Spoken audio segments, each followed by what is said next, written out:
Can AI replace trainers? Never. Never. ഒരു human being dealing വേണ്ടടുത്ത് നടക്കില്ല. പറ്റും അല്ല, എനിക്ക് പറ്റുന്ന ഒരു ലെവൽ വരെ പറ്റും.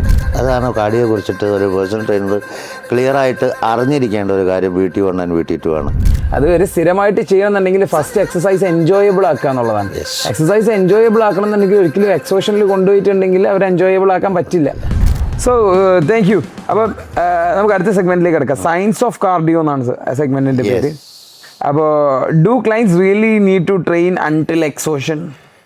അൺടിൽ എക്സോഷൻ എന്നല്ല, ക്വസ്റ്റ്യൻ നമ്മുടെ ട്രെയിനേഴ്സ് കാർഡിയോ റെസ്പിറേറ്ററി ട്രെയിനിങ്ങിന് എത്രമാത്രം ഇമ്പോർട്ടൻസ് കൊടുക്കുന്നുണ്ടെന്നുള്ളതാണ്. ശരിക്കും ആസ് പെർ ഗൈഡ് ലൈൻസ് നോക്കുകയാണെങ്കിൽ റെസിസ്റ്റൻസ് ട്രെയിനിങ്ങാളും അധികം 3 to 5 days എങ്കിലും കാർഡിയോ ട്രെയിനിങ് കൊടുക്കണം. 2 to 3 days റെസിസ്റ്റൻസ് കൊടുത്താലും മതി എന്നുള്ളതാണ് പറയുന്നത്. അപ്പോൾ ആക്ച്വലി എന്തിനാണ് ഈ കാർഡിയോ റെസ്പിറേറ്ററി ട്രെയിനിങ് കൊടുക്കുന്നത് എന്നുള്ളതിൻ്റെ ഡീപ്പായിട്ടുള്ളൊരു മീനിങ്ങിലേക്ക് ട്രെയിനേഴ്സ് കിടക്കാറില്ല. ഫാറ്റ് കട്ട് ചെയ്യുക, വെയിറ്റ് കുറയ്ക്കുക, കലോറി കത്തിച്ച് കഴിഞ്ഞാൽ വെയിറ്റ് കുറയും എന്നുള്ളൊരു സിമ്പിൾ ഇക്വേഷൻ്റെ മുകളിലാണ് ട്രെയിനേഴ്സ് കാർഡിയോ കൊടുക്കാറ്. ഇവിടെ കാർഡിയോ റെസ്പിറേറ്ററി ട്രെയിനിങ് കൊടുക്കുന്നതെന്ന് പറഞ്ഞാൽ നമ്മുടെ പ്രാണവായു ഓക്സിജൻ ശരീരത്തിൻ്റെ പുറത്താണ്. അത് എത്രത്തോളം ഭംഗിയായിട്ട് നിങ്ങൾ ഉള്ളിലേക്ക് വലിച്ചെടുത്ത് ബ്ലഡിൽ ബ്ലെൻഡ് ചെയ്ത് വർക്ക് ചെയ്യുന്ന മസിൽസിന് കൊടുക്കുന്ന മസിൽസ് എൻജിൻസ് ഓഫ് ബോഡിയാണ്. അത് വർക്ക് ചെയ്യും.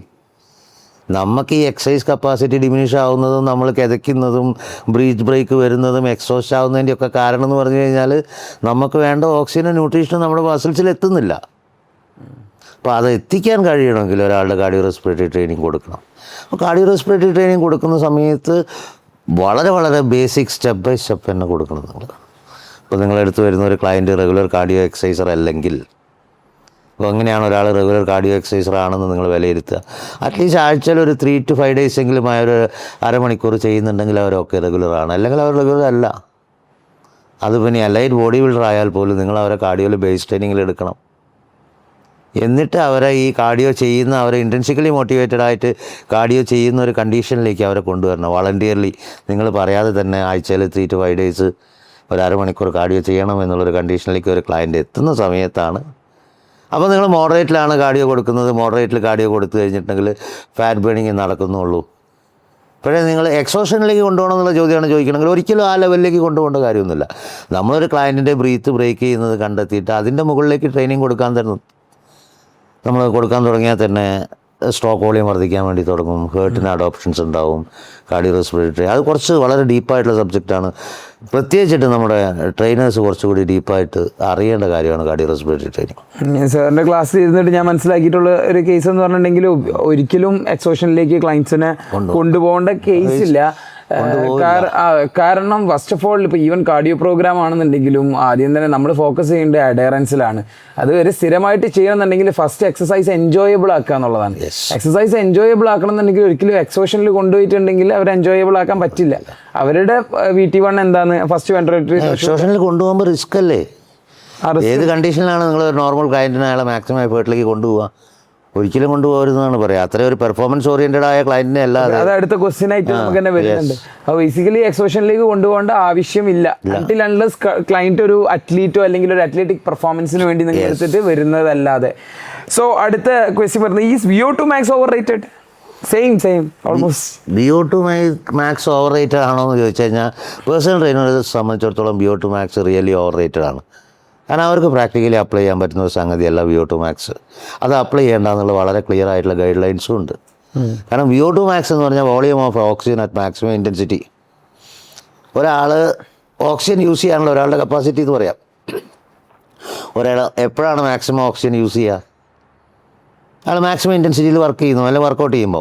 അപ്പോൾ മാക്സിമം ഇൻറ്റൻസിറ്റിയിൽ ഒരാൾ വർക്കൗട്ട് ചെയ്യുമ്പോൾ എത്രമാത്രം ഓക്സിജൻ അയാൾ യൂസ് ചെയ്യുന്നുണ്ടെന്ന് മനസ്സിലാക്കിയിട്ട് അതിൻ്റെ പേഴ്സൻറ്റേജ് വെച്ചിട്ട് കൊടുക്കുക എന്നുള്ളതാണ്. അത് കണ്ടുപിടിക്കണമെങ്കിൽ വളരെ റിസർച്ച് ഓറിയെന്ന് പറഞ്ഞാൽ ക്ലിനിക്കൽ സെറ്റപ്സിലൊക്കെ പറ്റുള്ളൂ. കറക്റ്റ് ECG മോണിറ്ററൊക്കെ നടന്നുകൊണ്ട് മാക്സിമം ഇൻറ്റൻസിറ്റിയിൽ അവരെ ഓടിച്ചിട്ട് പുറത്തേക്ക് എക്സൈൽ ചെയ്യുന്ന ബ്രീത്തിൽ എത്രമാത്രം ഓക്സിജൻ ബാക്കി നിന്നുണ്ടെന്നൊക്കെ നോക്കിയിട്ട് കാൽക്കുലേറ്റ് ചെയ്യുമ്പോഴുള്ള റിയൽ VO2 max കിട്ടുള്ളൂ. മറ്റേത് കാൽക്കുലേഷൻസാണ്. കാൽക്കുലേഷൻസ് ജനറലാണ്. 20 ആളെ എടുത്തു കഴിഞ്ഞാൽ 20 ഏജ് ബേസിലൊക്കെ നമ്മൾ കാൽക്കുലേറ്റ് ചെയ്യുന്ന സമയത്ത് ഒരു ആപ്പിൾ വാച്ചിലൊക്കെ കിട്ടുന്ന സാധനങ്ങൾ അതൊക്കെ എന്ന് പറഞ്ഞാൽ അതൊരു ജനറൽ ഇതാണ്. അതൊരിക്കലും ഇൻഡിവിജ്വലൈസ്ഡ് പ്രോഗ്രാം അല്ല. ഇപ്പോൾ 12 മിനിറ്റ് കൂപ്പർ റൺ ടെസ്റ്റ് വെച്ചിട്ട് അല്ലെങ്കിൽ ഗ്രേഡഡ് ട്രെഡ്മിൽ ടെസ്റ്റൊക്കെ വെച്ചിട്ട് ഇപ്പോൾ 12 മിനിറ്റ് കൂപ്പർ റൺ ടെസ്റ്റിന് ഇപ്പോൾ VO2 Max കൊണ്ട് സിമ്പിൾ പരിപാടി പറഞ്ഞുതരാം. ട്രെയിനേഴ്സിനോട് യൂസ് ചെയ്യാൻ ഒന്നും ഒരിക്കലും പറയില്ല, പക്ഷേ ചിലയിടത്ത് പഠിപ്പിക്കുന്നുണ്ട്. അപ്പോൾ 12 മിനിറ്റിൽ ആസ് ഫാസ്റ്റ് ആസ് നമ്മൾ ഓടുന്ന ഡിസ്റ്റൻസ് എടുത്തിട്ട് അവരുടെ ഏജൊക്കെ കാൽക്കുലേറ്റ് ചെയ്തിട്ട് ഇയാളുടെ VO2 Max ഇത്രയായിരിക്കാം, അപ്പോൾ പെർസെൻറ്റേജ് ഇത്ര വെച്ച് കൊടുക്കണം. ആരാണ് ഈ പെർസെൻറ്റേജ് VO2 Max ഒക്കെ വെച്ചിട്ട് പ്രോഗ്രാം ഡിസൈൻ ചെയ്യുന്ന പേഴ്സണൽ ട്രെയിനിങ്ങിന്? വളരെ ഈസി ആയിട്ട് യൂസ് ചെയ്യാൻ പറ്റുന്ന ടോക്ക് ടെസ്റ്റ് ഉണ്ട്, അത് യൂസ് ചെയ്താൽ പോരെ. അതെ, VT1 and VT2. അടുത്ത ക്വസ്റ്റ്യൻ ഇതായിരുന്നു. ഋഷി പറഞ്ഞിട്ടുണ്ടെങ്കിൽ VO2 Maxനെ കുറിച്ചിട്ട് ഞാൻ ചിന്തിക്കുന്ന സമയത്തും ബേസിക്കലി എനിക്ക് മനസ്സിലായിട്ടുള്ളത് തന്നെ ഇതിൻ്റെ ആവശ്യമില്ല. ബേസിക്കലി ക്ലയൻസിന് VO2 Max അസസ് ചെയ്യാന്ന് പറഞ്ഞിട്ടുണ്ടെങ്കിൽ അവിടെ ഒരു റിസ്ക് ഒളിഞ്ഞു കിടക്കുന്നുണ്ട്. അതുമാത്രമല്ല, ഒരു ജനറൽ കസ്റ്റമറിന് പ്രോഗ്രാം ഡിസൈനിങ് കൊടുക്കണം എന്നുണ്ട് എന്നുണ്ടെങ്കിൽ നമുക്ക് ശരിക്കും പറഞ്ഞാൽ VT1 അളന്നാൽ തന്നെ മതി. ഓക്കെ, സോ അടുത്ത ക്വസ്റ്റ്യൻ വരുന്നത് what are VT1 and VT2? Yes, അതാണ് കാർഡിയോയെ കുറിച്ചിട്ട് ഒരു പേഴ്സണൽ ട്രെയിനർ ക്ലിയർ ആയിട്ട് അറിഞ്ഞിരിക്കേണ്ട ഒരു കാര്യം. VT1 and VT2 ആണ്. അതെന്ന് പറഞ്ഞു കഴിഞ്ഞാൽ നമ്മളിപ്പോൾ ട്രെയിനിങ് കൊടുക്കുന്നത് നമുക്ക് 2 രീതിയിൽ കൊടുക്കാൻ പറ്റും. ഒന്ന് എയറോബിക്കലി എന്ന് പറഞ്ഞാൽ ക്ലയൻറ്റിന് വേണ്ടത്ര ഓക്സിജൻ കിട്ടിക്കൊണ്ടിരിക്കുന്നുണ്ട്. Anaerobically oxygen supply is less than demand, വേണ്ടത്ര ഓക്സിജൻ സപ്ലൈ ചെയ്യാൻ പറ്റുന്നില്ല. അപ്പോൾ ഈ കണ്ടീഷൻ നിങ്ങൾക്ക് എങ്ങനെയാണ് മനസ്സിലാക്കാൻ പറ്റുക? ഞാനിപ്പോൾ സംസാരിക്കുന്നുണ്ട്, എനിക്ക് വേണ്ടത്ര ഓക്സിജൻ കിട്ടിക്കൊണ്ടിരിക്കുന്നുണ്ട്, അതുകൊണ്ട് എൻ്റെ ബ്രീത്തിങ് റേറ്റ് കറക്റ്റാണ്. ബ്രീത്തിങ് റേറ്റ് കറക്റ്റാകുമ്പോൾ എൻ്റെ വാക്കുകൾ വിഴുങ്ങപ്പെടില്ല. എനിക്ക് കണ്ടിന്യൂസ്ലി സംസാരിക്കാൻ പറ്റും. അതിന് പകരം ഞാൻ കുറച്ച് സ്പീഡിൽ ഓടി വന്നിരുന്ന് സംസാരിക്കുകയാണെങ്കിൽ ഞാൻ വാക്കുകൾ വിഴുങ്ങാൻ വേണ്ടി തുടങ്ങും. അപ്പോൾ ഒരു ക്ലയൻറ്റ് വർക്കൗട്ട് ചെയ്യുന്നുണ്ട്, അയാൾക്ക് കംഫർട്ടബിളി സംസാരിക്കാൻ പറ്റുന്നുണ്ടെങ്കിൽ ഈ is always below VT1, moderate intensity എന്ന് പറയും. എപ്പോഴാണോ അവരുടെ ബ്രീത്ത് ആദ്യമായിട്ട് ബ്രേക്ക് ചെയ്യുന്ന പോയിൻ്റ്, അത് വളരെ ഇമ്പോർട്ടൻ്റ് ആണ്. നമ്മുടെ 3 എനർജി സിസ്റ്റം ഉണ്ടെന്ന് പറഞ്ഞു. ഒന്ന് ഓക്സിഡേറ്റീവ്, ഫാറ്റിന് ഓക്സിജൻ ഉപയോഗിച്ചിട്ട് ബോഡി എനർജി ആക്കുന്നത്. Type 1 മസിൽ ഫൈബേഴ്സ് വളരെ ഈസി ആയിട്ട് യൂസ് ചെയ്യുന്നത്. അത് യൂസ് ചെയ്ത് എനർജി പ്രൊഡ്യൂസ് ചെയ്യുമ്പോൾ ഉണ്ടാകുന്ന ബൈ പ്രോഡക്റ്റ് കാർബൺ ഡൈ ഓക്സൈഡും വാട്ടർ മാത്രമാണ്. കാർബോഹൈഡ്രേറ്റ് മെയിൻ ഫ്യൂലായിട്ട് മാറുന്ന സമയത്ത് VT1 സ്റ്റാർട്ട് ചെയ്യും. VT1 വേറെ ഒരു പേരാണ് ബിഗിനിങ് ഓഫ് ലാക്ടേറ്റ് അക്കുമുലേഷൻ. നമ്മുടെ ബ്ലഡിൽ ലാക്ടേറ്റ് അക്കുമുലേറ്റ് ആവാൻ തുടങ്ങും. അസിഡിറ്റി നമ്മുടെ ബോഡിക്ക് ടോളറേറ്റ് ചെയ്യാൻ വേണ്ടി പറ്റില്ല. അപ്പോൾ ശരീരം അതിനെ ആൽക്കലി ഉപയോഗിച്ചിട്ട് ബഫർ ചെയ്യും. അപ്പോൾ അതിൻ്റെ ബൈ പ്രോഡക്റ്റായിട്ട് കാർബൺ ഡൈ ഓക്സൈഡ് ഉണ്ടാവും. ആ കാർബൺ ഡൈ ഓക്സൈഡിനെ കൂടി പുറത്തേക്ക് തള്ളേണ്ടി വരുമ്പോൾ അവിടെ ക്ലിയർ ആയിട്ട് അറിയേണ്ട ഒരു കാര്യം എന്ന് പറഞ്ഞു കഴിഞ്ഞാൽ നമ്മുടെ ഗ്യാസ് എക്സ്ചേഞ്ച് നടക്കുന്ന ശ്വാസകോശത്തിലെ ആൽവിയോളീസ് ബ്ലൈൻഡ് ഹോൾഡ് മൈക്രോസ്കോപ്പിക് ആക്കണം. ബ്ലൈൻഡ് ഹോൾഡ് എന്ന് പറഞ്ഞാൽ കയറാനും ഇറങ്ങാനും ഒരു ഹോളേ ഉള്ളൂ. അപ്പോൾ കാർബൺ ഡൈ ഓക്സൈഡിനെ അധികം പുറത്തേക്ക് തള്ളേണ്ടി വരുമ്പം വേണ്ടത്ര ഓക്സിജന് താഴേക്ക് ഇറങ്ങാൻ പറ്റുന്നില്ല. വളരെ ക്ലിയർ ആയിട്ട് ആലോചിച്ചൂടെ, ഞാൻ ഇവിടെ മെല്ലെ നടക്കുമ്പോഴും ഞാൻ സ്പീഡിൽ ഓടുമ്പോഴും എൻ്റെ അറ്റ്മോസ്ഫിയറിൽ ഓക്സിജന് കുറവില്ല. പിന്നെ എന്തുകൊണ്ടാണ് എനിക്ക് വേണ്ടത്ര ഓക്സിജൻ കിട്ടാത്തത്? അങ്ങോട്ട് കയറ്റാൻ പറ്റും, ലാക്ടേറ്റ് വരുന്നത്. അപ്പോൾ നമുക്ക് ക്ലിയർ ആ മെറ്റബോളിക് റേഞ്ച് വളരെ സിമ്പിളായിട്ട് മനസ്സിലാക്കുന്നുണ്ട്. ക്ലയൻ്റ് അറിയുക പോലും വേണ്ട. പല പേഴ്സണൽ ട്രെയിനിങ് എക്സാംസിന് ചോദിക്കുന്ന ഒരു question, easiest method to assess a client intensity. Talk test പോയി സംസാരിച്ച് നോക്കുക. അവരെ അറിയുക പോലും വേണ്ട, അവരോടൊന്ന് പോയി സംസാരിച്ച് നോക്കുക. അവരുടെ കണ്ടീഷൻ അവർ എയറോബിക്കിലാണോ ആൻഡ്രോബിക്കിലാണോ എന്ന് മനസ്സിലാവും. പിന്നെ അങ്ങനെ നമ്മൾ നോർമൽ ക്ലയൻസിന് നമുക്ക് VT2 അളന്നാൽ മതി. നോർമൽ ഫിറ്റ്നസ്സിനാണ് VT2 അളന്നു കഴിഞ്ഞാൽ VT1 അളന്നാൽ മതി. VT1 അളന്നു കഴിഞ്ഞാൽ ഒരു ഗുണം എന്താണെന്ന് പറഞ്ഞു കഴിഞ്ഞാൽ, നമ്മൾ നേരത്തെ പറഞ്ഞില്ലേ ബേസ് ടൈമിന് മോഡറേറ്റ് ആയിട്ടാണ് നമ്മൾ കൊടുക്കുന്നത്. അപ്പോൾ നമ്മൾ ബേൺ ചെയ്യുന്ന കലോറിക്ക് അനുപാതമായിട്ട് നമ്മളെ ഇത് ഫാറ്റ് അല്ലെങ്കിൽ വെയിറ്റ് കുറയും. അത് നമുക്ക് ചെയ്യാൻ വേണ്ടി പറ്റും. പക്ഷേ നമുക്ക് അവരെ പെർഫോമൻസ് ഇമ്പ്രൂവ് ചെയ്യണം, ഓക്സിജൻ യൂസ് ചെയ്യാനുള്ള കപ്പാസിറ്റി ഇമ്പ്രൂവ് ചെയ്യണം, VO2 Max ഇമ്പ്രൂവ് ചെയ്യാന്ന് പറയും. അത് ഇമ്പ്രൂവ് ചെയ്യണമെങ്കിൽ ഇതിൻ്റെ മുകളിലേക്ക് നമ്മൾ കൊടുക്കണം. അപ്പോൾ ഇൻറ്റൻസിറ്റി വിഗറസ് ഇൻറ്റൻസിറ്റിയിൽ നിങ്ങൾ വർക്കൗട്ട് കൊടുക്കുകയാണെങ്കിൽ ആലോചിച്ച് നോക്കുക, നിങ്ങൾക്ക് അധികം നേരം കൊടുക്കാൻ വേണ്ടി പറ്റില്ല. പക്ഷേ നമുക്ക് റെസിസ്റ്റൻസ് ട്രെയിനിങ്ങിനെ പോലെ 90 സെക്കൻഡ് കൊടുത്തിട്ട് ബ്രേക്ക് ചെയ്ത് പിന്നെ 90 സെക്കൻഡ് കൊടുക്കുക, അത് കാർഡിയോയിൽ പറ്റില്ല. കാർഡിയോൻ്റെ ഡെഫിനിഷൻ തന്നെ മേജർ മസിൽ ഗ്രൂപ്പ്സിനെ ഇൻവോൾവ് ചെയ്തുകൊണ്ട് കണ്ടിന്യൂസ്ലി റിതമെറ്റിക്കലി കുറച്ച് സമയത്ത് നിങ്ങൾക്ക് സസ്റ്റെയിൻ ചെയ്യാൻ പറ്റുന്ന എക്സസൈസ്. അപ്പോൾ അത് സസ്റ്റെയിൻ ചെയ്യണം. അപ്പോൾ എന്ത് ചെയ്യും, അപ്പിൽ പോയിട്ട് കുറച്ച് നേരം ചെയ്തിട്ട് താഴേക്ക് വന്ന് നിർത്താതെ ആക്റ്റീവ് റിക്കവറി എടുക്കും. VT1 താഴെ വന്നിട്ട് റിക്കവറി എടുത്ത് വീണ്ടും മുകളിലേക്ക് പോകും. ഇതിനെയാണ് ഇൻ്റർവൽ ട്രെയിനിങ് എന്ന് പറയുന്നത്. അതിപ്പോൾ ഹൈ ഇൻറ്റൻസിറ്റി ഇൻ്റർവൽ ട്രെയിനിങ് എന്ന് പറഞ്ഞിട്ട് വളരെ രീതിയിൽ ആളുകളെ വളരെയധികം എന്താ പറയേണ്ടത് ഇൻവോൾവ് ചെയ്തുകൊണ്ട് നടക്കുന്നുണ്ട്. അങ്ങനെ പ്രാക്ടീസ് ചെയ്യാം. നമുക്ക് നമ്മുടെ ക്രിയേറ്റിവിറ്റി അനുസരിച്ചിട്ട് ക്ലയൻറ്റിൻ്റെ എബിലിറ്റി അനുസരിച്ചിട്ട് ഈ VT1 നമ്മൾ എത്രത്തോളം മുകളിലേക്ക് പോകണം, ഇപ്പോൾ VT1 എന്ന് പറഞ്ഞാൽ ആദ്യമായിട്ട് ബ്രീത്ത് ബ്രേക്ക് ആവുന്ന കണ്ടീഷൻ. അവിടുന്ന് നിങ്ങളെ ഇൻറ്റൻസിറ്റി കൂട്ടി സ്പീഡ് കൂട്ടി കൊണ്ടുപോയി കഴിഞ്ഞാൽ നമുക്ക് അവരെ കൊണ്ടുപോകാൻ പറ്റുന്ന ഒരു മാക്സിമം ഇൻറ്റൻസിറ്റി എത്തും. അതാണ് VT2. അപ്പോൾ ആ ഒരു സ്റ്റേജിലെത്തുന്ന സമയത്ത് ആളുകൾക്ക് 1-2 വാക്കുകൾ മാത്രമേ സംസാരിക്കാൻ പറ്റൂ. VT2 ടെസ്റ്റ്, അതായത് നമുക്ക് ത്രൂ ഔട്ട് 20 മിനിറ്റ്സ് ചെയ്യാൻ പറ്റുന്ന ഒരു സെർട്ടൻ അതുണ്ട്. നമ്മൾ നോർമലി നമ്മൾ പേഴ്സണൽ ട്രെയിനേഴ്സ് VT2 അളക്കുക എന്ന് പറഞ്ഞു കഴിഞ്ഞാൽ ഒരാൾക്ക് മാക്സിമം സസ്റ്റെയിൻ ചെയ്യാൻ പറ്റുന്ന ഇൻറ്റൻസിറ്റിയിൽ ഒരു 20 മിനിറ്റ് ഓടിച്ചിട്ട് അവരെ ഹേർട്ട് റേറ്റ് എടുത്തിട്ട് അതിൻ്റെ 95% നോക്കുകയാണ് ചെയ്യുക. അതൊക്കെ വളരെ പ്രാക്ടിക്കൽ മെത്തേഡാണ്. നോർമൽ ക്ലയൻസിന് നമുക്ക് VT2 നോക്കേണ്ട ആവശ്യം വരില്ല. പക്ഷേ VT1 അസസ് ചെയ്യുക ഒരു ക്ലയൻറ്റിനെ, അവരൊരു എന്താ പറയുക 20 to 30 മിനിറ്റ്സ് ആഴ്ചയിൽ 3 to 5 ഡേയ്സ് ചെയ്യുന്നത് വരെ ക്ലിയർലി മോഡറേറ്റ് കാർഡിയോ ചെയ്യിച്ചിട്ട് ഹാപ്പി ആക്കിയിട്ട് അവരെ കൊണ്ടുവരിക. എന്നിട്ട് VT1 അസസ് ചെയ്തിട്ട് അവർക്ക് ഇൻ്റർവൽ ട്രെയിനിങ് കൊടുക്കാൻ തുടങ്ങുക. അപ്പോൾ കാർഡിയൊക്കെ ഒരു ഡിസൈനിങ് ഉണ്ട്, ഒരു ഇംപ്ലിമെൻറ്റേഷൻ ഉണ്ട്. നോർമലി അത് സംഭവിക്കാറില്ല. അതായത് VT1 എന്ന് പറയുന്ന സമയത്ത് ആക്ച്വലി ഈ ലാക്ടേറ്റ് അക്യുമുലേറ്റ് ചെയ്യുന്ന ആ പോയിന്റ്, അതായത് വാക്കുകൾ പല പേരുകളുണ്ട്. അതായത് ഓരോ ഇൻഡിവിജ്വലും ലൈക്ക് കാർഡിയോ ചെയ്യുന്ന സമയത്ത് അവർ കിതയ്ക്കാൻ തുടങ്ങുന്ന സമയവും സ്പീഡും ഡിഫറെൻ്റ് ആയിരിക്കും. ആ പോയിന്റ് ആണ് ആക്ച്വലി VT1 എന്ന് പറയുന്നത്.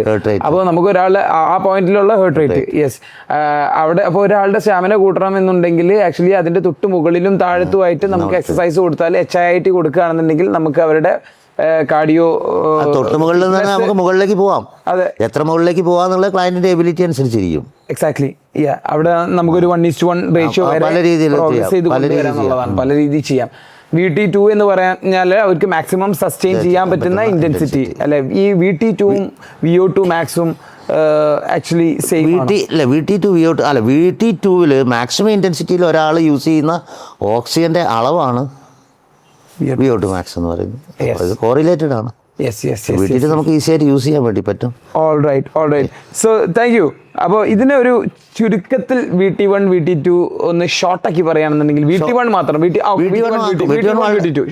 ഷോർട്ടാക്കി പറയുകയാണെങ്കിൽ VT1 എന്ന് പറഞ്ഞു കഴിഞ്ഞിട്ടുണ്ടെങ്കിൽ ഒരാളുടെ കംഫർട്ടബിളി സംസാരിക്കാൻ പറ്റുന്ന എബിലിറ്റി ബ്രേക്ക് ആവുന്ന പോയിന്റ് എന്ന് പറഞ്ഞാൽ അവരുടെ ബ്രീത്തിൻ്റെ റേറ്റ് ബ്രേക്ക് ആവുന്ന പോയിന്റ്.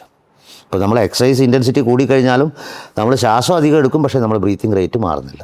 പക്ഷേ ഇത് ബ്രീത്തിങ് റേറ്റ് മാറും. ബീനിങ് ഓഫ് ലാക്ടേറ്റ് അക്യുമുലേഷൻ എന്ന് പറയും. വേറെ ഒരു പേരും കൂടി പറയും ക്രോസ് ഓവർ പോയിന്റ്. എയറോബിക്കിൽ നിന്നും അനറോബിക്കിലേക്ക് ക്രോസ് ചെയ്യുന്ന പോയിന്റ്. VT2 എന്ന് പറഞ്ഞാൽ onset of blood lactate accumulation എന്ന് പറയും. നമ്മുടെ ശരീരത്തിൽ നിന്ന് പുറന്തള്ളാൻ പറ്റാത്തതിലധികം ലാക്ടേറ്റ് അക്യുമുലേറ്റ് ആയി കഴിയുക. പിന്നെ നമുക്ക് ആ ഇൻറ്റൻസിറ്റി സസ്റ്റെയിൻ ചെയ്യാൻ പറ്റില്ല. നമുക്ക് തന്നെ ചെയ്യാൻ പറ്റും. വളരെ ഫാസ്റ്റായിട്ട് ഓടിയിട്ട് ഹൈ ഇൻറ്റൻസിറ്റിയിൽ നിങ്ങൾക്ക് ഓടാൻ പറ്റുന്ന അത്രയും നേരം ഓടി നിങ്ങൾ നോക്കുക, നിങ്ങൾ ഓട്ടോമാറ്റിക്കലി നിർത്തും. നമുക്കൊരു അസിഡിറ്റീസ് ഒന്നും ഫീൽ ചെയ്യും. All right, thank you. So, how do you apply intensity safely? Apply intensity safely കാർഡിയോൻ്റെ കാര്യത്തിലാണെങ്കിൽ നമ്മൾ ഈ ഫേസ് വെച്ചിട്ട് ട്രെയിനിങ് കൊടുക്കുക. ബേസ് ട്രെയിനിങ് ബേസ്ഡ് അല്ലെങ്കിൽ Zone 1, Zone 2, Zone 3. Zone 1 ആണ് ബേസ് ട്രെയിനിങ്. അതെന്ന് പറഞ്ഞാൽ മോഡറേറ്റേ നിങ്ങൾ കൊടുക്കുന്നുള്ളൂ. ഒരു അവേർനെസ് ഇതായി അതിൽ ഇത് കൂടി ഉണ്ട്. സ്റ്റാർട്ട് സ്ലോ അല്ലെന്ന് പറഞ്ഞാൽ ലോ എന്ന് തുടങ്ങുക, start law and go slow. അപ്പോൾ എന്ന് പറഞ്ഞാൽ ഇഞ്ചുറി അല്ലെങ്കിൽ പെട്ടെന്ന് എപ്പോഴാണ് ഈ ഹൃദയ സംബന്ധമായ പ്രശ്നങ്ങളൊക്കെ കാർഡിയോയിൽ വരുന്നതെന്ന് പറഞ്ഞു കഴിഞ്ഞാൽ പെട്ടെന്ന് നമ്മൾ ആ ഒരു ഹൈ ഇൻറ്റൻസിറ്റിയിലേക്ക് കൊണ്ടുപോകുക, അല്ലെങ്കിൽ അവിടുന്ന് പെട്ടെന്ന് പരിചിതമല്ലാത്തൊരു ഇൻറ്റൻസിറ്റിയിലേക്ക് ഹൃദയത്തിനെ കൊണ്ടുപോകുമ്പോഴാണ് ഈ പ്രശ്നം വരുന്നത്. മെല്ലെ മെല്ലെ പരിചയപ്പെടുത്തി കൊണ്ടുപോകണം. അതിൽ തന്നെ ഒരു ക്വസ്റ്റ്യൻസ് ചോദിച്ചിട്ടില്ലായിരുന്നു. ഇപ്പോൾ ഹേർട്ട് കണ്ടീഷൻ ഉള്ള ആൾ 6 മാസം വർക്കൗട്ട് ചെയ്യുന്നതും അതുണ്ട്. അതെന്ന് പറഞ്ഞു കഴിഞ്ഞാൽ നമ്മളിപ്പോൾ ഒരാളുടെ pre participation hearts pre participation സ്ക്രീനിങ്ങിനെ കുറിച്ച് കുറച്ചുകൂടി വളരെ ഡീറ്റെയിൽ ആയിട്ട് പറയാനുള്ളതാണ്. ബേസിക്കലി പറഞ്ഞു കഴിഞ്ഞാൽ ഏതൊരു ക്ലയൻറ്റും പ്രോഗ്രാമിൽ വരുന്നതിന് മുമ്പ് നിങ്ങളൊരാൾക്ക് ബേസിക്കലി ഒരു ട്രെയിനിങ് സ്ട്രക്ചേർഡ് പ്രോഗ്രാം അപ്ലൈ ചെയ്യുന്നതിന് മുമ്പ് നിങ്ങൾ ഉറപ്പ് വരുത്തണം അവർക്ക് ഈ പ്രോഗ്രാമിൻ്റെ ഇടയ്ക്ക് കോൺട്രാഡിക്ഷൻസ് ഒന്നും വരില്ല എന്നുള്ളത്. അപ്പോൾ അതിലാദ്യം ചെക്ക് ചെയ്യേണ്ടത് അവർക്ക് എന്തെങ്കിലും ഹേർട്ട് സംബന്ധമായ പ്രശ്നങ്ങൾ പണ്ടുണ്ടായിരുന്നോ. അപ്പോൾ ചെക്ക് ചെയ്യുന്ന സമയത്ത് ഇപ്പോൾ 2 എടുത്തു കഴിഞ്ഞാൽ രണ്ടാൾക്ക് ഹേർട്ട് ആൻജിയോപ്ലാസ്റ്റി ചെയ്തിരുന്നു 2 കൊല്ലം മുമ്പ്. പക്ഷേ ഒരാൾ 2 ആൻജിയോപ്ലാസ്റ്റി ചെയ്ത് കുറച്ച് കാലം കഴിഞ്ഞപ്പോൾ വർക്കൗട്ട് ചെയ്യുന്നുണ്ട്. ഇപ്പോൾ PT എടുക്കാൻ നിങ്ങളെടുത്ത് വന്നതാണ്. മറ്റേ ആൾ വർക്കൗട്ടേ ചെയ്യുന്നില്ല. അപ്പം ഈ കളിച്ചുകൊണ്ടിരിക്കുന്ന current level of physical activity moderate ഉണ്ടെങ്കിൽ നിങ്ങൾക്ക് മോഡറേറ്റ് കൊടുക്കാം. കാരണം അവിടെ ഹൃദയത്തിന് അത് പരിചിതമാണ്. മറ്റേത് തീരെ ചെയ്യാത്ത ഒരാളെ പെട്ടെന്ന് നിങ്ങൾ സ്റ്റാർട്ട് ചെയ്യുമ്പം അപ്പോൾ ലക്ഷണങ്ങൾ പുറത്തേക്ക് വന്നേക്കാം. അതിനൊരു മെഡിക്കൽ അഡ്വൈസ് എടുക്കുക. അതായത് ബേസിക്കലി സേഫ്റ്റിയും ഇത് പരിചിതത്വവും തമ്മിൽ നല്ല റിലേഷൻഷിപ്പ് ഉണ്ട്. സേഫ്റ്റി വളരെ ഇമ്പോർട്ടൻ്റ് ആണ്. സോ വൈ അപ്പോൾ നമുക്ക് അടുത്ത സെഗ്മെന്റിലേക്ക് പോവാം. Why fitness science fails on the gym floor. Okay, so why is knowing science is not enough? Yes, science എന്ന് പറഞ്ഞു കഴിഞ്ഞാൽ സയൻസ്, നോയിങ് സയൻസും അപ്ലൈയിങ് ഇറ്റ് ഇൻ പ്രാക്ടിക്കൽ ബേസും തമ്മിൽ വളരെ വളരെ ഡിഫറൻസ് ഉണ്ട്. നമ്മളെന്താ പറയുക, ട്രിഗ്നോമെട്രി പഠിച്ചിട്ട് സൈൻ തീറ്റ കോസ് തീറ്റ മറ്റേ ടാനൊക്കെ വെച്ചിട്ട് ഇങ്ങനെ ക്വസ്റ്റ്യൻസ് ഇട്ട് അമ്മാനമാടിയ ആൾക്കാരോട് നമ്മളൊരു ഇതിൻ്റെ പ്രാക്ടിക്കൽ ആപ്ലിക്കേഷൻ ചോദിച്ചു കഴിഞ്ഞാൽ 0 ആയിരിക്കും. നമ്മളൊരു കാര്യം പഠിച്ചെടുക്കുന്നതും അത് പ്രാക്ടിക്കലി അപ്ലൈ ചെയ്ത്, അപ്പോൾ സയൻസ് വേണ്ട എന്നല്ല പറയുന്നത്, but science alone is not enough. അവിടെ എക്സ്പീരിയൻസും ആപ്ലിക്കേഷനും അതിൽ പഠിക്കുന്ന പാഠങ്ങളും പ്രാക്ടിക്കൽ കോമൺ ആയിട്ട് നമ്മൾ കാണുന്ന ഒരു മിസ്റ്റേക്ക് ആണ്. ലൈക്ക് ഒരുപാട് സ്റ്റുഡൻസ് നല്ല രീതിയിൽ അമേരിക്കൻ കൗൺസിൽ ഓൺ എക്സസൈസ് അല്ലെങ്കിൽ ഈവൻ CS ഒക്കെ പഠിച്ചിട്ടുള്ള ആളുകളും തിരിച്ച് സർട്ടിഫിക്കേഷൻ എടുത്തതിന് ശേഷം തിരിച്ചു വന്ന് അവർ ഇതുവരെ എന്താണോ ചെയ്തത് അത് തന്നെ കണ്ടിന്യൂ ചെയ്യുന്ന ഒരു പ്രവണത. അതായത് ആ സയൻസ് അവർ പ്രാക്ടിക്കൽ ആക്കുന്നില്ല എന്നുള്ളൊരു സാധനം വരുന്നത്. അപ്പം അത് ലൈക്ക് അത് വളരെ കോമൺ. അത് മേ ബി സർ എന്ന് പറഞ്ഞിട്ടുണ്ടായിരുന്നു അതൊരു ഇന്ത്യൻ എഡ്യൂക്കേഷൻ സിസ്റ്റത്തിൻ്റെ പ്രശ്നമാണ് എന്നുള്ള റേഞ്ചിൽ. അപ്പോൾ ഇതിൽ ഞാൻ പിന്നെ ഒരു മറൊരു ചോദ്യം കൂടി ഉണ്ട്. കാരണം ഇതിൽ സയൻസ് ഈസ് നോട്ട് ഇനഫ് എന്ന് പറഞ്ഞിട്ട് ഇതൊരു സർക്കാസ്റ്റിക് ആയിട്ടുള്ളൊരു സാധനം കൂടി ഇതിൻ്റെ ഇടയിൽ വരുന്നുണ്ട്. അതായത് ഓൺലി പ്രാക്ടിക്കൽ ആയിട്ട് പരിചയമായിട്ടുള്ള ട്രെയിനേഴ്സ് മാത്രമേ അല്ലെങ്കിൽ അവർക്ക് ലൈക്ക് സയൻസ് അറിഞ്ഞില്ലെങ്കിലും ബെറ്റർ ആയിട്ട് പെർഫോം ചെയ്യാൻ പറ്റും എന്നുള്ള രീതിയിലുള്ള ഒരു ചോദ്യം, ഒരു ഉള്ളടക്കം കൂടി ഇതിൻ്റെ ഉള്ളിലില്ലേ? അല്ല, എക്സ്പീരിയൻസ്ഡ് ട്രെയിനേഴ്സിന് ഞാൻ പറഞ്ഞാൽ അവർക്ക് ലിമിറ്റേഷൻസ് ഉണ്ട്. ഇപ്പോൾ സയൻസ് ഒക്കെ അറിയാം, പക്ഷേ എക്സ്പീരിയൻസ് തീരെ ഇല്ലെങ്കിൽ അവരെ കൊണ്ടൊന്നും ചെയ്യാൻ പറ്റില്ല. എക്സാക്ട്ലി. ഇപ്പോൾ എക്സ്പീരിയൻസ് ഉണ്ടെങ്കിൽ അവർക്ക് അറിയാം 8 to 12 റിപ്പീറ്റേഷനാണ് അടിക്കേണ്ടത്, ഇത്ര വെയിറ്റ് ഉണ്ട്. പക്ഷേ എന്തിനാണ് ഇതെന്ന് ചോദിച്ചു കഴിഞ്ഞാൽ അവർക്കറിയില്ല, എന്തുകൊണ്ടാണെന്നും അറിയില്ല. അപ്പോൾ വേറെ അങ്ങനെയുള്ള കുറേ പ്രശ്നങ്ങൾ രണ്ടും വേണമെന്നുള്ളതാണ് അതിൽ. അതാണ് ഓരോ ഈ ക്ലയൻറ്റ് ഡിഫറെൻ്റ് ആയിട്ടുള്ള ക്ലയൻറ്റുകൾ വന്നു കഴിഞ്ഞിട്ടുണ്ടെങ്കിൽ അവിടെ എന്ത് ചെയ്യണം എന്നുള്ളതിനുള്ള അതാണ് ബുദ്ധിമുട്ടാവുക.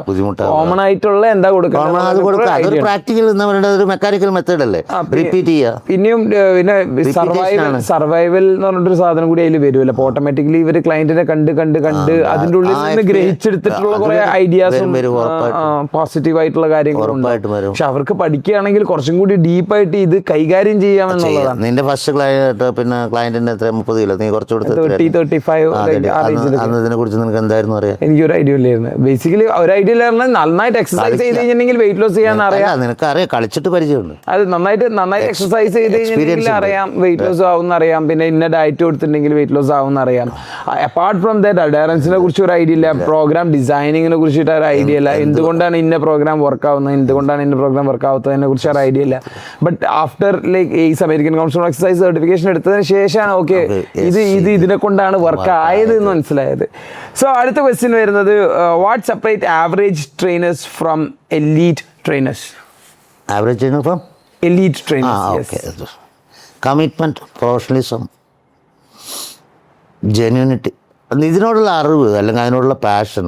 ആവറേജ് പാഷനാണ് മെയിൻ കാര്യം. നിങ്ങളൊരു പ്രൊഫഷണൽ വർക്ക് ഇപ്പോൾ നിങ്ങൾ കണ്ടു എത്ര ആൾക്കാർ പാട്ട് പാടുന്നവരുണ്ട്, ആക്ടിങ് ചെയ്യുന്നവരുണ്ട്, ഇപ്പോൾ ഡയറക്റ്റ് ചെയ്യുന്നവരുണ്ട്, ഷൂട്ട് ചെയ്ത് ഒരുപാട് ആളുകളുണ്ട്. ആരാണ് എലീറ്റ് ആവുന്നത്? Those who have real passion. അതും റിയൽ പാഷനാണ്. നിങ്ങളെ പിന്നെ എന്താ പറയേണ്ടത്, ഒരു പ്രൊഫഷനിൽ നിങ്ങളെ റൈഡ് ചെയ്യുന്നത് മണിയാണോ, നിങ്ങളെ റൈഡ് ചെയ്യുന്നത് പുറത്തുനിന്നുള്ള എന്തെങ്കിലും എക്സ്ട്രിൻസിക് ഇതാണോ, അതോ നിങ്ങളെ റൈഡ് ചെയ്യുന്നത് real job satisfaction, intrinsic motivation ആണോ? അത് ക്വസ്റ്റ്യൻ അറൈസ്ഡ്. ആ ഡിഫറൻസ് പുറത്തേക്ക് വരും. എബിലിറ്റി ഇതൊക്കെ കം സെക്കൻഡ്. സ്കില്ല് ഇതൊക്കെ വരുന്നത് കം സെക്കൻഡ്. നമുക്കത് ഇഷ്ടമാണ്, നമ്മൾ പഠിച്ചെടുക്കും. എക്സാക്ട്ലി. നമുക്ക് ആ ക്യൂരിയോസിറ്റി ഉണ്ടാവും. കാരണം പാഷൻ ഉണ്ടെന്നുണ്ടെങ്കിൽ, പാഷൻ എന്ന് പറഞ്ഞു കഴിഞ്ഞിട്ടുണ്ടെങ്കിൽ ഇറ്റ്സ് നോട്ട് ഈസി. ലൈക്ക് അതൊരു കമ്മിറ്റ്മെൻറ്റാണ്. അപ്പം ആ കമ്മിറ്റ്മെൻറ്റിൽ ശരിക്കും ഇത് റിയൽ പാഷനുള്ളവർ അതിൻ്റെ ഉള്ളിലേക്ക് ചൂഴ്ന്നിറങ്ങും. ലൈക്ക് പെയിനെടുത്ത് ഓപ്പൺ അപ്പ് ചെയ്തിട്ട് അവരുടെ സ്പെഷ്യലൈസേഷനിൽ അവർ ഡീപ്പായിട്ട് ഇറങ്ങും. കാരണം ആ സ്പെഷ്യലൈസേഷനിലൂടെയാണ് അവർക്ക് ആ ഹൈ കിട്ടുന്നത്. ആ ഹൈയിൻ്റെ പിന്നാലെയാണെന്നെങ്കിൽ ഇപ്പം സോ കോൾഡ് സക്സസ് അവർക്ക് സംഭവിക്കുന്നുള്ളത്. അത് ഓട്ടോമാറ്റിക്കലി അതിന്റെ ബൈ പ്രോഡക്റ്റ് ആണ്. സോ കോൾഡ് സക്സസ് പറയാനുള്ള ഒരു കാരണമുണ്ട്. So why do some certified trainers still fail? അത് നമ്മൾ നേരത്തെ പറഞ്ഞ കാര്യമാണ്. They don't have experience. They don't apply the എന്താ പറയേണ്ടത് theoretical knowledge into practical implementation. ചെയ്ത് നോക്കുന്നില്ല, സ്വയം ചെയ്ത് നോക്കുന്നില്ല, അല്ലെങ്കിൽ അതിനെക്കുറിച്ച് പഠിക്കുന്നില്ല. ഇതാണ് പ്രശ്നം. എക്സാക്ട്ലി. സർട്ടിഫിക്കറ്റ് ഉണ്ടാക്കാം. നമ്മൾ എഡ്യൂക്കേഷൻ, ഈവൺ അമേരിക്കൻ എഡ്യൂക്കേഷൻ സിസ്റ്റത്തിൽ പോലും അവർ ഇത്രയധികം വിഗറസ് ആയിട്ട് നടത്തിയാൽ പോലും സർട്ടിഫിക്കറ്റ് ഉണ്ടാക്കാം without knowing anything about that certificate നിങ്ങൾക്ക് ഉണ്ടാക്കാം. അതങ്ങനെയാണ്. അല്ല അത് നോക്കിയിട്ട് കാര്യമില്ല. So ethics and responsibility, why do professional boundaries matters? അത് നമ്മൾ പറഞ്ഞു already. Professional boundaries. Yes. Are steroids become normalised in gym? Yes. ഈ പറഞ്ഞ എന്നെ സംബന്ധിച്ച് ഞാൻ നോക്കുന്ന എൻ്റെ പ്യുവർ എൻ്റെ എക്സ്പീരിയൻസ്, ഞാൻ അതിലൊരു സ്റ്റാറ്റിക്സ് എന്നല്ല പറയുന്നത്, പ്യുവർ എൻ്റെ എക്സ്പീരിയൻസ് എന്ന് പറയുന്നതോളം നമ്മുടെ ഈ എന്താ പറയേണ്ടത് ആശാനും ശിഷ്യന്മാരും എന്നുള്ള ജിമ്മിൽ നിന്നും ഒരുപാട് ഇപ്പോഴുള്ള മാറിയ ഒരു ജിമ്മ് സെറ്റപ്പിലേക്ക് സ്റ്റിറോയിഡിൻ്റെ ഉപയോഗം പേഴ്സൻറ്റേജ് വളരെ കുറഞ്ഞിട്ടുണ്ട്. ആലോചിച്ച് നോക്കിയാൽ നമ്മളിപ്പോൾ ഫറൂഖ് പഴയ ജിമ്മിലൊക്കെ ആണെങ്കിൽ അറ്റൻഡ് ചെയ്യുന്ന ആളുകൾ ആണുങ്ങൾ മാത്രമേ ഉള്ളൂ. നമ്മളെ പോലെ യൂത്ത്സ് അങ്ങനത്തെ ടീംസേ ഉള്ളൂ. അവരൊക്കെ മസിൽ എൻഹാൻസിങ്ങിനാണ് വരുന്നത്. അപ്പോൾ അതിനുള്ള ഒരു മെഡിസിൻ സ്റ്റിറോയിഡ് മാത്രമാണ്. ഇന്നത്തെ പാരാമീറ്റേഴ്സ് മുഴുവൻ മാറിയില്ലേ? കുറച്ചുകൂടി മാറിയിട്ടുണ്ട്. ഇന്ന് ചെറിയ കുട്ടികൾ തൊട്ടിട്ട് വയസ്സായിട്ടുള്ള ആളുകൾ വരുന്നുണ്ട്. അതിലൊരു പെർഫോമൻസ് ഓറിയൻറ്റഡ് ആയിട്ടുള്ള സെർട്ടൺ പെർസെൻറ്റേജും പിന്നെ ഭ്രാന്ത് പിടിച്ച എന്താ പറയേണ്ടത് അത് കുറയാണ് ചെയ്യുന്നത്. നമ്മൾ ഈ ഇൻഡസ്ട്രിയിൽ ആയതുകൊണ്ട് നമ്മളിത് കുറെ കാണുന്നുണ്ട്. കാരണം വെച്ചിട്ടുണ്ടെങ്കിൽ ഇൻഡസ്ട്രിയിൽ നോക്കുന്ന സമയത്ത് ഇപ്പം ഒരുപാട് ആളുകൾ പെപ്റ്റൈഡ്സ് യൂസ് ചെയ്യുന്നുണ്ട്. അതിന് പുറമെ ലൈക്ക് എൻഹാൻസേഴ്സ്, മറ്റേ TRT എന്നൊക്കെ പറഞ്ഞിട്ട് ഒരു ലൈക്ക് ഇൻട്രസ്റ്റ് ഉള്ള ആളുകൾ, ഇതിനെക്കുറിച്ച് അറിയുന്ന ആളുകൾ ഒരു ചെറിയ ഡോസിൽ പലതും ട്രൈ ചെയ്ത് നോക്കുന്നുണ്ട്. ബട്ട് ഈവൻ ദോ അത് മറ്റേ എന്താ പറയുക നോർമലൈസ്ഡ് ആണോ എന്ന് ചോദിച്ചാൽ അല്ല, നോർമലൈസ്ഡ് ആയിട്ടൊന്നുമില്ല. കാരണം സ്റ്റിറോയിഡിനെ കുറിച്ചിട്ടൊക്കെ ആളുകൾക്ക് കുറച്ചുകൂടി അറിവ് കിട്ടാൻ വേണ്ടി തുടങ്ങി. കുറച്ചും കൂടി ആളുകൾ കേടായില്ലേ, കുറച്ചും കൂടി ആളുകൾ ശ്രദ്ധിക്കാൻ തുടങ്ങുന്നുണ്ട്. കാരണം പണ്ട് ഇതിനെ കുറിച്ച് ഐഡിയ ഇല്ലാത്തത് കൊണ്ട് എൻ്റെ കാഴ്ചപ്പാടിൽ ഇതൊന്നും ഭയങ്കരമായിട്ട് വർജിക്കണം എന്നുള്ളതിലപ്പുറം ആളുകൾ ഇതിൻ്റെ എഫക്ട്സ് മനസ്സിലാക്കണം. ഒരാളുടെ പാഷൻ ഞാൻ ഇതാവണം എന്നുള്ളതാണ്, മിസ്റ്റർ വേൾഡ് പോകണം എന്നുള്ളതാണ്, ഞാൻ യൂസ് ചെയ്യുന്നുണ്ട്, എൻ്റെ ലൈഫ് അതിന് വേണ്ടിയാണ്, ലെറ്റിംഗ് ഗോ ഫോർ ദാറ്റ്.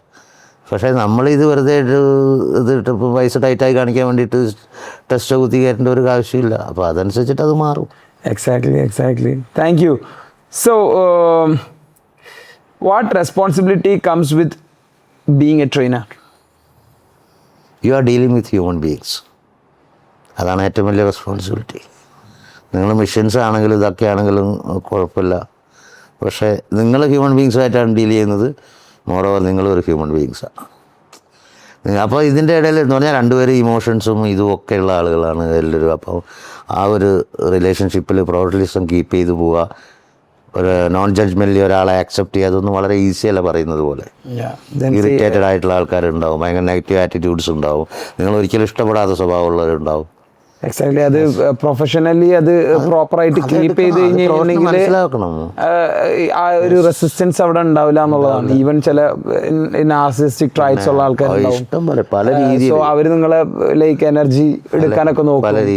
അപ്പോൾ അതൊരു പ്രൊഫഷണൽ വേയിൽ നിങ്ങൾ ആ ഒരു 1 hour ആണ് നിങ്ങൾ അവർക്ക് ട്രെയിൻ ചെയ്യുന്നത്. അത് ക്ലയൻസിന്റെ ഇഷ്ടമാണ്, ക്ലയൻസിന്റെ കമ്മിറ്റ്മെന്റ് ആണ് എന്ന് മനസ്സിൽ കരുതുന്ന സമയത്ത് ഓട്ടോമാറ്റിക്കലി നിങ്ങൾക്ക് അവരുടെ അടുത്ത് ക്ഷമിക്കാനും പൊറുക്കാനും ലൈക്ക് അവരെ ചേഞ്ച് ചെയ്യാനും ഉള്ള കപ്പാസിറ്റി ഉണ്ടാവണം. എക്സാക്ട്ലി. അപ്പോൾ അത് അവിടെ റെസ്പോൺസിബിലിറ്റി എന്ന് പറഞ്ഞിട്ടുണ്ടെങ്കിൽ like being a good professional എന്നുള്ളതാണ്. Professional dealing with human beings. അതാണ് അവിടെ. സോ അപ്പോൾ അല്ല, അതിൽ ഒന്നുകൂടി മേക്ക് ഷുവർ ചെയ്യാം. അതായത് അതിൽ responsibility comes with being a trainer എന്ന് പറയുന്ന സമയത്ത് ബേസിക്കലി ഹ്യൂമൻ ബീയിങ് ആയിട്ടാണ് നമ്മൾ കൈകാര്യം ചെയ്യുന്നത്. അതുകൊണ്ട് തന്നെ ഇതിൻ്റെ പ്രൊഫഷണൽ ആയിട്ടുള്ള രീതിയിൽ തന്നെ മുമ്പോട്ട് പോയി കഴിഞ്ഞ് കഴിഞ്ഞിട്ടുണ്ടെങ്കിൽ വേറെ പ്രോബ്ലംസ് ഒന്നും ഇല്ലാതെ തന്നെ കോഡ് ഓഫ് എത്തിക്സ് കറക്റ്റ് ആയിട്ട് ഫോളോ കീപ്പ് ചെയ്യാം.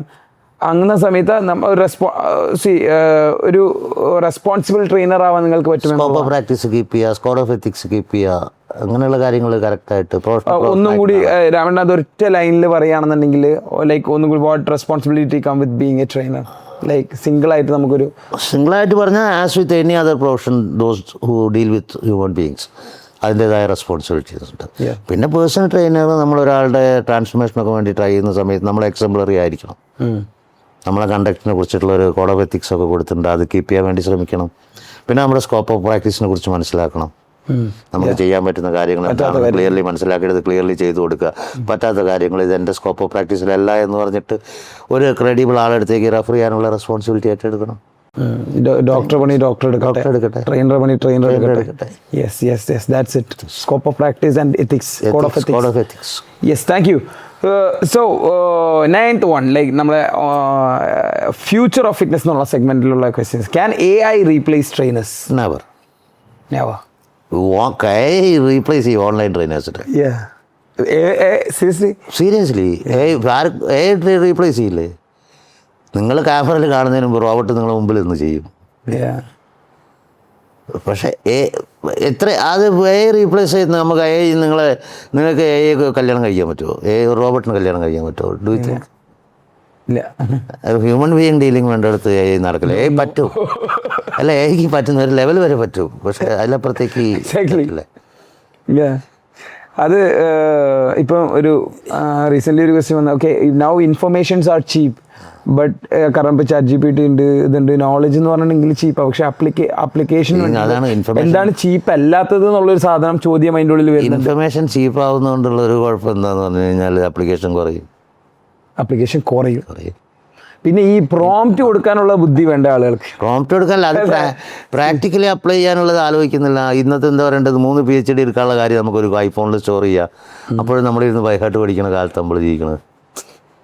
ശരിക്കും ഇങ്ങനെയുള്ള ഇൻഫർമേഷൻസ് വരുന്ന സമയത്ത് നമുക്ക് ക്ലിയർ ആയിട്ട് ഇനി ഫ്യൂച്ചറിൽ മനസ്സിലാവും ലൈക്ക് എന്തൊക്കെയാണ് റിയലി അപ്ലൈ ചെയ്യേണ്ടത്. മറ്റേത് നിങ്ങൾക്ക് റെഫർ ചെയ്യാം. ഓക്കെ, നമ്മളിവിടെ ഇരുന്ന് പോഡ്കാസ്റ്റ് ചെയ്യുന്നതാണെന്നുണ്ടെങ്കിലും വീഡിയോസ് ലോഞ്ച് ചെയ്യുന്നതാണെങ്കിലും നമ്മൾ വെറുതെ ഒരു പുസ്തകത്തിൻ്റെ ഉള്ളിൽ ഇരുന്ന് എക്സാമിന് പഠിക്കുകയല്ല. Like we are doing something, നമ്മൾ മാർക്കറ്റ് ചെയ്യാണ്, നമ്മൾ പൊസിഷൻ ചെയ്യാണ്. So this is what really matters, not the certifications അല്ല, knowledge itself is not a catalyst എന്ന് പറഞ്ഞിട്ടുള്ള ഒരു ഇതുണ്ട്. അപ്ലിക്കേഷൻ ഓഫ് ഇറ്റ് ആണ്. അപ്പോൾ AI ഫിറ്റ്നസ് ട്രെയിനേഴ്സിനെ റീപ്ലേസ് ചെയ്യുമോ എന്ന് ചോദിച്ചു കഴിഞ്ഞിട്ടുണ്ടെങ്കിൽ നോ, നെവർ. ലൈക്ക് ഒരു ലെവൽ വരെ പോകും. അതൊരു ലെവൽ ഇത് ഇൻ്റഗ്രേറ്റ് ചെയ്തിട്ട് മുമ്പോട്ട് കൊണ്ടുപോകുന്നതാണ് ആക്ച്വലി എപ്പോഴും ബെസ്റ്റ്. അപ്പോൾ കുറച്ചും കൂടി ഫാസ്റ്റ് ആവും കാര്യങ്ങൾ, കുറച്ചും കൂടി ക്ലിയറർ ആവും, നമ്മളെ ബ്ലൂ പ്രിൻറ്റ്സ് ഒക്കെ വളരെ സ്ട്രോങ് ആവും. ഒരു പ്രോബ്ലം ക്ലയൻറ്റിന് ഉണ്ടെന്നുണ്ടെങ്കിൽ അത് പ്രോപ്പർലി നമ്മൾ AI-ലിട്ട് റിസർച്ച് ചെയ്യുകയാണെന്നുണ്ടെങ്കിൽ കുറച്ചും കൂടി പ്രിസൈസ് ആയിട്ടൊരു സൊല്യൂഷൻ നമുക്ക് കൊടുക്കാൻ പറ്റും. ബട്ട് നമുക്കൊരു പേഴ്സണൽ, ഒരു ഹ്യൂമൻ ബീയിങ് ആയിട്ടുള്ള പേഴ്സണൽ ട്രെയിനറായിട്ട് തിങ്ക് ചെയ്യാൻ പറ്റണം. ഒരു സൈക്രാട്ടിസ്റ്റിനെ AI-ക്ക് റീപ്ലേസ് ചെയ്യാൻ പറ്റുമോ? Do you think? ഒരു കൗൺസിലർ ഞാൻ പറയില്ല, പറ്റുണ്ടാവില്ല. എന്നാലും ഒരുപാട് സൈക്രാറ്റിസ്റ്റിനെക്കാളും ഇപ്പൊ ChatGPT സപ്പോർട്ട് ചെയ്യാൻ പറ്റുന്നുള്ളത് ഞാൻ ഫീൽ ചെയ്യുന്നത്. സീരിയസ്ലി എന്നെയൊക്കെ സൈക്കോളജിക്കലി ഒരുപാട് AI സപ്പോർട്ട് ചെയ്യുന്നുണ്ട്. എനിക്ക് എൻ്റെ ജീവിതത്തിൽ ഒരുപാട് ബെനിഫിറ്റ്സ് ഞാൻ കണ്ടുവരുന്നുണ്ട്. കാരണം എനിക്ക് വേറെ എവിടെയും ചോദിക്കുന്നതിനേക്കാളും കുറച്ചും കൂടി ഓത്തന്റിക് ആയിട്ട് AI തോന്നിയിട്ടുണ്ട്. ഒരു ബ്രില്യൻറ്റ് സൈക്കാട്രിസ്റ്റിനെ ഞാൻ മേ ബി കണ്ടിട്ടില്ല എന്നുള്ളതാണ്. പക്ഷെ കണ്ടിട്ടുണ്ടെങ്കിൽ ഡെഫിനറ്റ്ലി അതിൻ്റെ എൻ്റെ മറ്റേ പെർസെപ്ഷനെ ടോട്ടലി ചേഞ്ച് ചെയ്യും. അതിപ്പോൾ ട്രെയിനിങ്ങിൻ്റെ കേസിലും അങ്ങനെ തന്നെയാണ്. ഇപ്പോൾ സാധാ ഒരുപാട് ട്രെയിനേഴ്സ് ഉണ്ടാവും, ബട്ട് റിയൽ ആയിട്ട് നമ്മളെ കോറിലേക്ക് ഉള്ളിലേക്ക് കിടക്കുന്ന ഒരു ട്രെയിനർ ആണെന്നുണ്ടെങ്കിൽ വിൽ സറണ്ടർ. അവിടെ സറണ്ടർ. നമ്മൾ പഠിക്കുന്നത്, നമ്മളിപ്പോൾ ഓൺലൈൻ എന്ത് കാര്യം പഠിച്ചു കഴിഞ്ഞാലും ക്ലാസ്സിൽ ഇരുന്ന് പഠിക്കുന്നത് തമ്മിലുള്ള ഡിഫറൻസ് അല്ലേ? Exactly. What skill will future trainers need? Communication skills, health behaviour സ്ട്രാറ്റജിയെ കുറിച്ചുള്ള അറിവ്, ഹ്യൂമൻ ബീയിങ്സിനെ ആക്സെപ്റ്റ് ചെയ്യാനുള്ള കഴിവ്, സ്ട്രാറ്റജീസ് തന്നെ. Communication skill is very important. Then ഞാനതിൽ കുറച്ചുകൂടി ആഡ് ഓൺ ചെയ്യും, ആളുകളെ മനസ്സിലാക്കാനുള്ള കഴിവ്, ലൈക്ക് മാർക്കറ്റിംഗ്, സെയിൽസ്. ഇതൊക്കെ ശരിക്കും പറഞ്ഞാൽ ഫ്യൂച്ചർ ട്രെയിനേഴ്സിന് ആവശ്യമുള്ള, കാരണം അവർക്ക് അപ്ലിഫ്റ്റ് ചെയ്യണമെന്നുണ്ടെങ്കിൽ അവരുടെ ലൈക്ക് അവരെ മാക്സിമം വിസിബിലിറ്റി കൊണ്ടുവന്നിട്ടില്ല എന്നുണ്ടെങ്കിൽ ചിലപ്പോൾ അവർ ഒരു പെർട്ടിക്കുലർ പോയിന്റിൽ സ്റ്റക്കായി പോകാനുള്ള സാധ്യതകളുണ്ട്. അതൊരു ഫേസാണ്. അതല്ല ലൈക്ക് ചില ട്രെയിനേഴ്സ് കംപ്ലൈൻറ്റ് പറയാറുണ്ട്, അതായത് എനിക്ക് ഉറക്കമില്ല, എനർജി കുറവാണ്, മരുന്നടിക്കാണ്ട് നിൽക്കാൻ പറ്റില്ല, അങ്ങനെയൊക്കെ പറയുന്നത് ലൈക്ക് അവരൊരു പെർട്ടിക്കുലർ ഒരു പോയിന്റിൽ സ്റ്റക്കാണ്. അവിടെ നിന്ന് അപ്ഡേറ്റ് ചെയ്യാൻ അവർ ശ്രമിച്ചിട്ടില്ല. ദെൻ കണ്ടിന്യൂസ്ലി എഡ്യൂക്കേറ്റ് ചെയ്യാൻ അവർ ശ്രമിച്ചിട്ടില്ല. കൂടുതൽ ആക്ഷൻസ് എടുക്കാൻ അവർ ശ്രമിച്ചിട്ടില്ല. ആ ശ്രമം അവിടെ ഉണ്ടാവണം. സോ ആ ശ്രമം ഉണ്ടായി കഴിഞ്ഞ് കഴിഞ്ഞിട്ടുണ്ടെങ്കിൽ അതൊരു ട്രെയിനർക്ക് ഫ്യൂച്ചറിൽ നിർബന്ധമായിട്ടും ഉണ്ടാവേണ്ടതാണ്. എങ്കിൽ മാത്രമേ ഒരു ട്രെയിനർക്ക് ഫ്രീഡം അനുഭവിക്കാൻ പറ്റുള്ളൂ എന്നുള്ളതാണ്.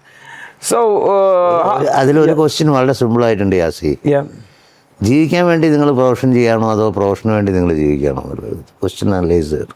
ജീവിക്കാൻ വേണ്ടി നിങ്ങൾ പ്രൊഫഷൻ ചെയ്യുകയാണോ അല്ലെങ്കിൽ പ്രൊഫഷന് വേണ്ടി നിങ്ങൾ ജീവിക്കുകയാണോ? നമ്മളിപ്പോൾ ഒരു ട്രെയിനറായിട്ട് വർക്ക് ചെയ്യുന്നുണ്ടെങ്കിൽ അൾട്ടിമേറ്റ് ഒരു ഹാപ്പി ലിവിങ് എക്സ്പീരിയൻസിന് വേണ്ടിയല്ല ഈ കാര്യമൊക്കെ ചെയ്യുന്നത്. അവിടെ ഈ മരുന്നടിച്ചിട്ട് ഉറക്കം കളഞ്ഞ് ചെയ്യുന്നുണ്ടെങ്കിൽ തിരിച്ചാലോചിക്കണം, for what I'm doing this, അല്ലെങ്കിൽ എന്താണ് എൻ്റെ മിസ്റ്റേക്ക്. ഇവിടെ ലക്ഷങ്ങൾ മേടിക്കുന്ന ട്രെയിനേഴ്സ് ഇവിടെ ഉണ്ട്, എനിക്ക് 15,000-20 പറ്റുന്നുള്ളൂ, വേറെ I M lacking.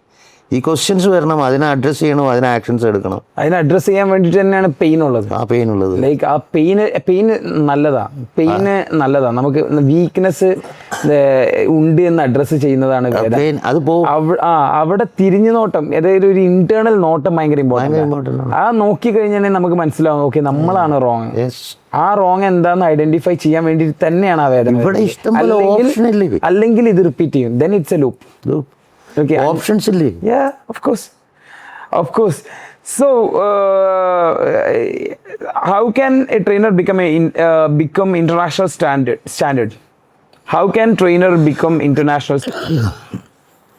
International standard ഇപ്പോൾ അക്കാഡമിക്കലി ആണെങ്കിലും എക്സ്പീരിയൻസിലും ഇന്റർനാഷണൽ സ്റ്റാൻഡേർഡിലേക്ക് വളരണം. ഞാൻ പറയും ദ ബെസ്റ്റ് കരിക്കുലം പഠിച്ചിട്ടുണ്ടെങ്കിൽ ശരിക്കും പറഞ്ഞാൽ ഇന്റർനാഷണൽ സ്റ്റാൻഡേർഡ്സിലേക്ക് വരും. കാരണം ഇന്ത്യയിലൊക്കെ കിട്ടുന്ന ഒരുപാട് കരിക്കുലം ഭയങ്കര ബേസ് ലൈനിൽ കിടക്കുന്ന സാധനങ്ങളാണ്. അതായത് അതിൽ നിന്ന് ശരിക്കും ദ റിയൽ പേഴ്സണൽ ട്രെയിനിങ്ങിനെ കുറിച്ചിട്ടുള്ള കാര്യങ്ങൾ പറഞ്ഞു തരുന്നില്ല, പഠിപ്പിക്കുന്നില്ല എന്നുള്ളത് വലിയ സങ്കടകരമായിട്ടുള്ള ഒരു വിഷയമാണ്. സോ നമ്മൾ ഓൾമോസ്റ്റ് ഇപ്പോൾ റെപ്സ്, എയ്സ്, ലൈക്ക് ഈ reps, skill India, almost every certifications, അതായത് ബ്രാൻഡഡ് ആയിട്ടുള്ള സർട്ടിഫിക്കേഷൻസ് എടുത്തിട്ടുണ്ട്. പക്ഷേ ഇതിൽ വളരെ കുറച്ച് സർട്ടിഫിക്കേഷനിൽ മാത്രമേ ആക്ച്വലി ഒരു ഇന്റർനാഷണൽ സ്റ്റാൻഡേർഡ്സ്. സത്യം പറഞ്ഞാൽ എയ്സ് പഠിച്ചതാണ് ഏറ്റവും വലിയ ഭാഗ്യം. യെസ്, എയ്സ് പഠിക്കുമ്പോഴാണ് ഈ പേഴ്സണൽ ട്രെയിനിങ്ങിന് ഇങ്ങനെ ഒരു മുഖം ഉണ്ടെന്ന് ആദ്യമായിട്ട് കാണുന്നത് തന്നെ. എക്സാക്ട്ലി. മനസ്സിലായി. അതേപോലെ നിങ്ങൾ ഇത് സ്ട്രാറ്റജീസ് എവിടെയും വർക്ക് ചെയ്യും. ഇന്ത്യയിൽ നിങ്ങൾ നന്നായിട്ട് വർക്ക് ചെയ്യുകയാണെങ്കിൽ അതേ തന്നെയാണ് നിങ്ങൾ അമേരിക്കയിൽ വർക്ക് ചെയ്യുമ്പോൾ വരുന്നത്. അവിടെ ആകുമ്പോൾ കുറച്ചുകൂടി കൾച്ചറൽ കോമ്പറ്റൻസ് കുറച്ച് കാര്യങ്ങളുണ്ടാവും. പക്ഷേ ബേസിക് കമ്മ്യൂണിക്കേഷൻ പഠിച്ച ഒരാൾക്ക്, ഹ്യൂമൻ ബീങ്സുമായിട്ട് ഡീൽ ചെയ്യാൻ പഠിച്ച ഒരാൾക്ക് it will be easy. Certification എടുക്കുന്ന സമയത്ത് എപ്പോഴും നിങ്ങൾ ഇൻ്റർനാഷണൽ സർട്ടിഫിക്കറ്റ്സ് തന്നെ എടുക്കുക, ഇൻ്റർനാഷണൽ വാലിഡ് സർട്ടിഫിക്കറ്റ്സ് എടുക്കുക, കരിക്കുലം നോക്കുക. യെസ്. സോ റാപ്പിഡ് ഫയർ ആണ്. Certification or experience? നമ്മൾ പറഞ്ഞല്ലേ, both. Soreness equal to growth? Never. Heavyweight or perfect form? Perfect form. Can influencer be trust? Influence be a trusted individual choice, sir. Thank you. Cannot be gentle. Thank you, Raman sir. Thank you. It was a wonderful podcast. എനിക്ക് തോന്നുന്നില്ല കേരളത്തിൽ ഇതേപോലെ ഒരു podcast ഫിറ്റ്നസ്സിൽ ഉണ്ടായിരിക്കുന്നത്. വളരെ different ആസ്പെക്ട്സിലാണ് നമ്മൾ ഈ ഒരു സാധനം ചെയ്തിരിക്കുന്നത്. So thank you very much. Thank you.